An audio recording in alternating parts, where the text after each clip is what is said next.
આપણે સૌ જાણીએ છીએ તેમ આવતીકાલે 26મી એપ્રિલ 2026ના રોજ દેવભૂમિ દ્વારકા જિલ્લામાં જિલ્લા પંચાયતની તમામ સીટો માટે સમગ્ર જિલ્લામાં મતદાન થઈ રહ્યું છે.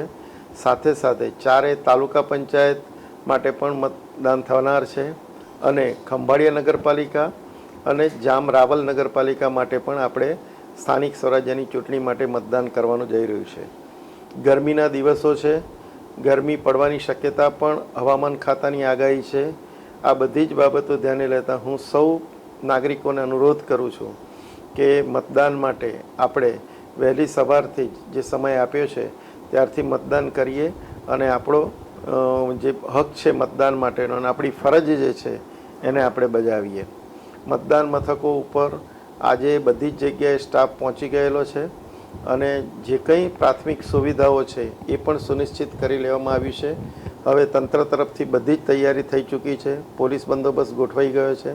આ સંજોગોમાં તંત્રની કરેલી તૈયારીઓ અને આ લોકશાહીનો જે આ ઉત્સવ છે, યજ્ઞ છે, એમાં આપણે સૌ વહેલી સવારથી જ ભાગ લઈ અને આપણું મતદાન અવશ્ય કરીએ.